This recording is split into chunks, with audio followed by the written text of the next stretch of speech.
She waited 15 years for the man who never came back. A heartbreaking USA love story, based on true emotions. The sun had just begun to rise over the quiet coastal town of Port Haven, Maine, when Emily Carter unlocked the door to her small flower shop. The sign read Eternal Blooms. She had opened it 15 years ago, the same year David Miller went away. Every morning, Emily arranged a bouquet of white lilies and blue hydrangeas, his favorite flowers, and placed them by the window. Her customers often asked, "Who are those for, Emily?" She would just smile softly and say, "For someone who promised he'd come back." Emily and David met in Boston during their college years. She studied literature, and he was majoring in mechanical engineering. Their first encounter was accidental, literally. Emily dropped all her books on the campus lawn, and David bent down to help her.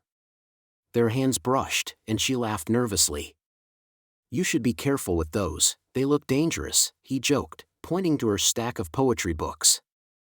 "Only to people who don't read them," she replied with a grin. That was the start of everything. They spent summers traveling across small towns in New England, painting, reading, and dreaming. David would always tell her, "One day, we'll have a little house by the sea. Just us. No noise, no world, just peace." Emily believed him. But then came the war. David received a call to join the army. It was sudden and heartbreaking. Their last night together was silent. They didn't need words. He gave her his dog tag and whispered, "Wait for me, Em. No matter what happens, I'll find my way back."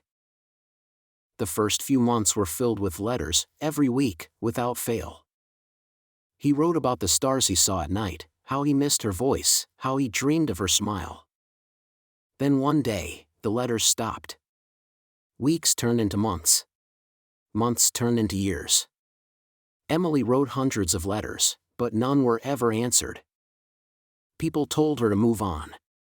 Her friends got married, had families. Emily stayed. She worked, smiled, and laughed with others, but every night, she sat by her window, holding his last letter, whispering, "You promised you'd come back." It was a cold October morning when a stranger entered her shop, an older woman with tired eyes. She introduced herself as Margaret Miller, David's mother. Emily's heart froze. "Is he alive?" she whispered. Margaret nodded, tears filling her eyes. "He was, but he's gone now, sweetheart. He passed away last month." Emily's knees gave out. She couldn't breathe. Margaret handed her a box, old, wooden, and worn. Inside were dozens of sketches of Emily. Some showed her smiling, some crying, some standing by the sea. "He lost his memory after an explosion," Margaret said quietly. "For years, he couldn't remember his name, his past, or his family. But 1 month before he died, he started sketching these. Every day. He'd wake up and draw your face. He didn't remember your name, but he kept saying, 'The girl by the sea.'" Emily's tears fell silently onto the drawings. At the bottom of the box was a sealed envelope. Her hands trembled as she opened it. Inside, in shaky handwriting, were the words, "To the girl by the sea. I don't remember much, but I know there's someone waiting for me. If I never find my way home, please know, I tried. Every heartbeat I have left belongs to you. D." She pressed the paper to her chest, sobbing quietly. The last visit. A week later, Emily traveled to Virginia, where David had spent his final years in a veterans hospital. She met the nurse who cared for him. "He talked about you every night," the nurse said softly. "He'd sit by the window and stare at the stars, saying, 'She's under the same sky. She's waiting.'" Emily stood by his empty hospital bed and placed the dog tag he'd given her years ago on the pillow.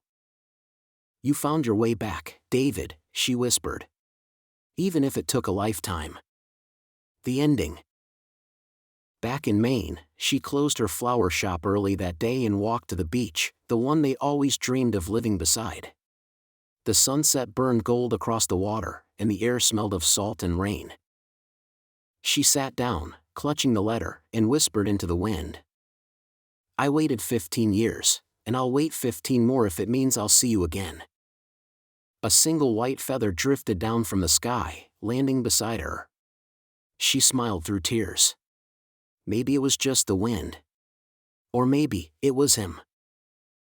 The camera fades on the ocean waves crashing softly, the sound of a heart still waiting.